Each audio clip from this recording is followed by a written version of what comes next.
नमस्कार दोस्तों, आप सभी का आपके अपने YouTube चैनल सनातन धर्म में हार्दिक स्वागत है।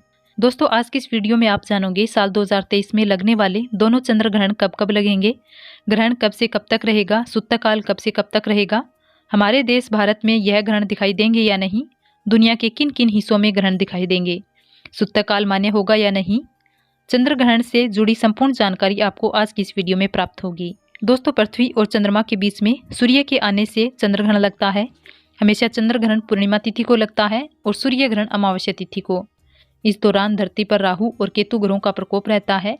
कहते हैं इसलिए ग्रहण के समय बनते काम भी बिगड़ जाते हैं और इसी वजह से ग्रहण काल के दौरान सभी शुभ कार्यों को करने की मनाही होती है। चंद्र ग्रहण के समय बहुत सारी सावधानियां भी बरतने की आवश्यकता होती है। खास तौर से गर्भवती महिलाओं को सेहत और होने वाले बच्चे का इस दौरान खास ख्याल रखना चाहिए, क्योंकि चंद्र ग्रहण के दौरान निकलने वाली किरणें होने वाले बच्चे पर बुरा प्रभाव डाल सकती है। ज्योतिष शास्त्र के अनुसार इस साल 2 चंद्र ग्रहण लगेंगे। तो चलिए जानते हैं दोनों ही चंद्र ग्रहण लगने वाली तिथि के बारे में।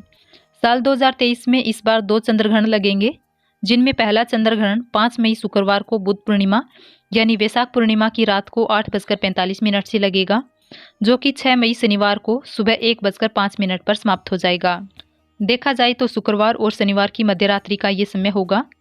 साल का पहला चंद्र ग्रहण दिखाई देगा हिंद महासागर, अंटार्कटिका, अंटालिका, एशिया के कुछ हिस्सों में, दक्षिण पश्चिमी यूरोप, अफ्रीका, प्रशांत महासागर, न्यूजीलैंड और ऑस्ट्रेलिया में। इसी तरह साल का दूसरा चंद्र ग्रहण शरद पूर्णिमा यानी आश्विन पूर्णिमा 28 अक्टूबर शनिवार और 29 अक्टूबर रविवार के बीच में लगेगा, जो कि आंशिक चंद्र ग्रहण है। साल का दूसरा चंद्र ग्रहण 28 अक्टूबर की मध्यरात्रि सुबह 1:06 से शुरू होगा और 29 अक्टूबर तड़के सुबह 2:22 पर समाप्त होगा, यानी रात में लगेगा और सुबह सूर्योदय से पहले ये चंद्र ग्रहण समाप्त हो जाएगा। चंद्र ग्रहण का सूतक 9 घंटे पहले प्रारंभ हो जाता है, इसलिए साल के पहले चंद्र ग्रहण का सूतक प्रारंभ होगा 5 मई शुक्रवार सुबह 11:45 से, जो कि ग्रहण के साथ ही समाप्त हो जाएगा। साल का पहला चंद्र ग्रहण उपछाया चंद्र ग्रहण होगा और यह ग्रहण हमारे देश में दिखाई नहीं देगा, इसलिए सूतक संबंधी कोई भी नियम हमारे देश में नहीं लागू होंगे और इस दौरान आप पूजा पाठ, उपवास, व्रत, दान या तीर्थ स्थलों के दर्शन आदि काम कर सकते हैं। हालांकि जब भी चंद्र ग्रहण लगे या सूर्य ग्रहण लगे तो हमारे देश में दिखाई दे या ना दे, गर्भवती महिलाओं को खास तौर पर सावधानियां बरतने की सलाह दी जाती है, क्योंकि होने वाले बच्चे पर किसी भी प्रकार का कोई गलत असर ना पड़े। साल का दूसरा चंद्र ग्रहण खंडग्रास चंद्र ग्रहण रहेगा, जो कि हमारे देश में भी दिखाई देगा और इसका सूतक भी हमारे देश में मान्य होगा। साल के दूसरे चंद्र ग्रहण का सूतकाल प्रारंभ होगा 28 अक्टूबर की शाम 4:06 से, जो कि ग्रहण की समाप्ति के साथ ही समाप्त हो जाएगा। हालांकि जो चंद्र ग्रहण है वो मध्यरात्रि के समय में ही लगेगा। ऐसे में आप अगले दिन सुबह सूर्योदय से पहले उठकर स्नान आदि से निवृत्त होकर अपने घर की साफ सफाई करके घर में गंगा जल का छिड़काव करेंगे और जो भी शुद्धि वाले काम है वो कर सकते हैं। कोई ग्रहण जब दिखाई देता है तो उसके बाद शुद्धि करना बहुत आवश्यक हो जाता है और घर का शुद्धिकरण के लिए हमारे हिंदू धर्म में जो भी परंपरा है, नियम है, उनका पालन करना चाहिए।